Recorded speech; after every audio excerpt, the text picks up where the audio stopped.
जय भीम, नमो बुद्धाय। Equality news में मैं शैला आप सभी का स्वागत करती हूँ। आइए देखते हैं इक्वालिटी न्यूज बुलेटिन में कुछ प्रमुख खबरें।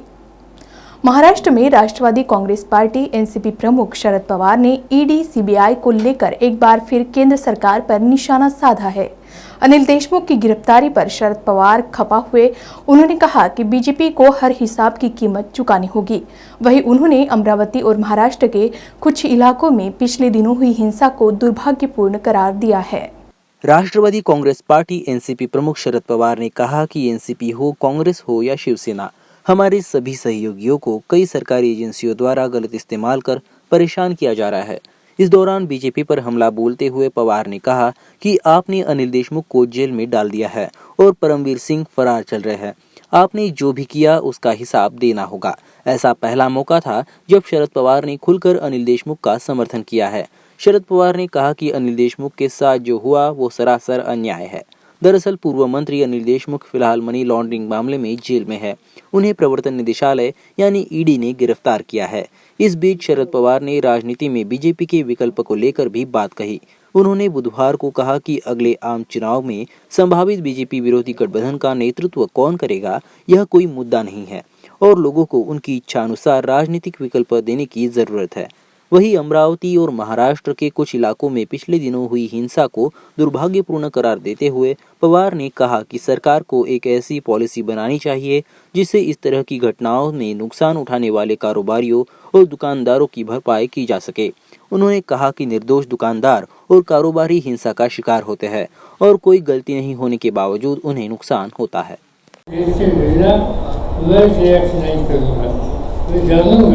क्योंकि शिवसेना में पहले ये बीजेपी का कहना मैं समझ सकता हूँ, क्योंकि उसका एक पॉलिटिकल लाइन है और एक पॉलिटिकल लाइन के लिए कई इश्यूज पर ये इस तरह से कदम उठाते हैं, इस तरह की डिमांड करते हैं और इसलिए ये देख कर सोच कर इंफॉर्मेशन लेकर इसमें हम आगे किस तरह से जाना चाहिए इसमें सोचेंगे। मुंबई के पवई साकी विहार रोड पर आज गुरुवार को हुंडई के सर्विस सेंटर में आग लग गई। आग लगते ही मौके पर दमकल की 5 गाड़ियां पहुंच गई।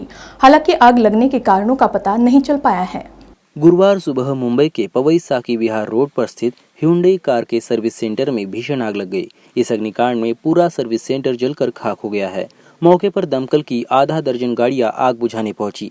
सर्विस सेंटर से निकलने वाला काला धुआं आसपास के इलाके में फैल गया था। ज्यादा धुएं की वजह से फायर ब्रिगेड को भी अपना ऑपरेशन कुछ देर के लिए रोकना पड़ा। हालांकि अभी तक किसी के हाथाहाथ होने की कोई सूचना नहीं है। बता दें कि मुंबई में आग लगने का यह कोई पहला मामला नहीं है, बल्कि इससे पहले बीते दिनों ही मुंबई के कांदिवली इलाके में हंसा हेरिटेज नाम की 15 मंजिली इमारत की 14वीं मंजिल पर भीषण आग लग गई थी। साथ ही ठाणे में स्थित मुरबाड के MIDC में स्थित प्लास्टिक बनाने वाली कंपनी पूरी तरह से जलकर खाक हो गई थी। इसके अलावा हाल ही में 15 नवंबर की रात मुंबई के कांजूर मार्ग ईस्ट में स्थित सैमसंग के सर्विस सेंटर में भी भीषण आग लग गई थी। पूर्व भारतीय क्रिकेटर और भारत रत्न सचिन तेंदुलकर बुधवार को देवास जिले के संदलपुर पहुंचे।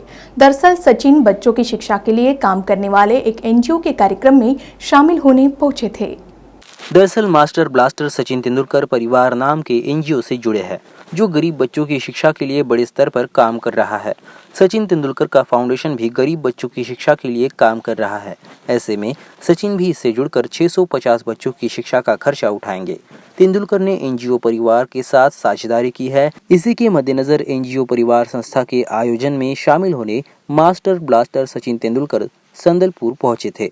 हालांकि उनकी इस दौरे को सीक्रेट रखने की कोशिश की गई थी। सचिन ने मीडिया से चर्चा में कहा कि गरीब बच्चों की सेवा के लिए बोर्डिंग का कार्य किया जा रहा है। उन्होंने संस्थाओं के कार्यों की प्रगति के बारे में बताया और इस अवसर पर अपने पिता को भी याद किया। संदलपुर में काफी देर तक रुकने के बाद सचिन सीहोर के लिए रवाना हो गए। इस बीच मौके पर क्षेत्रीय विधायक, उत्साहित जनता और प्रशासनिक कर्मचारी मौजूद थे। देवास मध्य प्रदेश से हरिप्रसाद हरियाले की रिपोर्ट, इक्वालिटी न्यूज के लिए। चाहते थे कि कुछ बच्चों के लिए ऐसे कुछ हो जाए। जी जी जी, वो अगर आज हमारे बीच रहते तो बहुत खुशी होती। 21वीं सदी में भी कुछ क्षेत्रों में ऐसी घटनाएं आ रही है जिससे देश के विकसनशीलता पर सवाल खड़े हो रहे हैं। गुरुवार को आदिवासी सिंगल अभियान का एक प्रतिनिधि मंडल बोकारो जिला के पेटरवार थाना पहुंचा।